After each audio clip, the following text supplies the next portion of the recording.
Airports company South Africa reported a significant drop in earnings in its full-year results. The company, which manages airports including OR Tambo and King Shaka, says the loss in revenue was due to the devastating impact of the pandemic. South African passenger volumes plunged by more than 3/4 during that reporting period. The Chief Executive, Mpumi Mpofu, joins me now to talk about these numbers and a way forward for the company. Mpumi, many thanks for your time this evening. I mean, I've just mentioned the fact that there was a lot of trouble when it came to the plunging passenger numbers during the peak of the pandemic. But what were some of the salient or the other salient features that had an impact on the earnings that we saw in this period?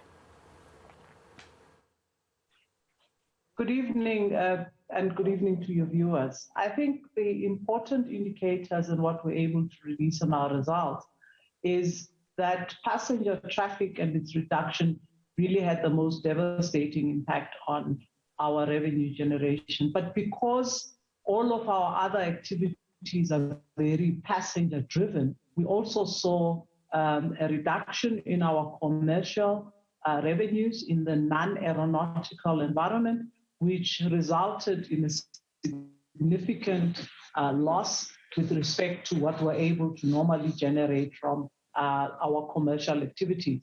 But the surprising feature is that we saw a much more resilient cargo performance over the period. So whilst passenger figures dropped, the cargo area remained relatively resilient. And this is globally an indication that our dependence as airport operators should really be shifting towards this sector of aeronautical revenue through cargo.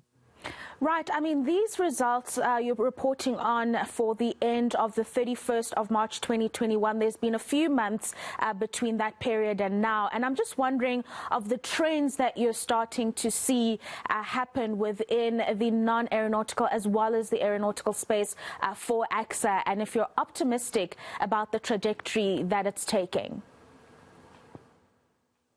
Oh, absolutely. I must indicate that we have seen a plunge in our performance in the period from April in this particular financial year as a result of the level 4 restrictions that were imposed because of the Delta variant.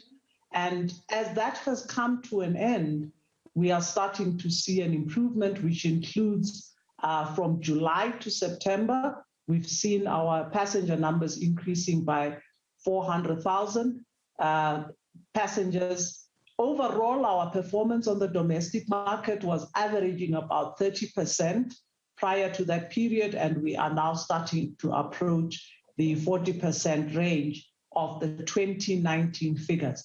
The important trend to watch is the predictions about the recovery for global traffic, which indicate at this point that we're likely to see full recovery to those 2019 performance levels only by 2023 in the domestic markets and 2024 in the international market. So we're very dependent also on the stimulation of the international markets because they also feed into our domestic performance inside our own country. And finally, Mpumi, and very briefly, you've spoken about the implementation of the recover and sustain strategy in your results, and how much of that will also look at airlines that have struggled to pay or defaulted on their obligations to ACSA, and really how ACSA will protect itself against some of that, because that's quite a disruption when it does happen. So when implementing that strategy,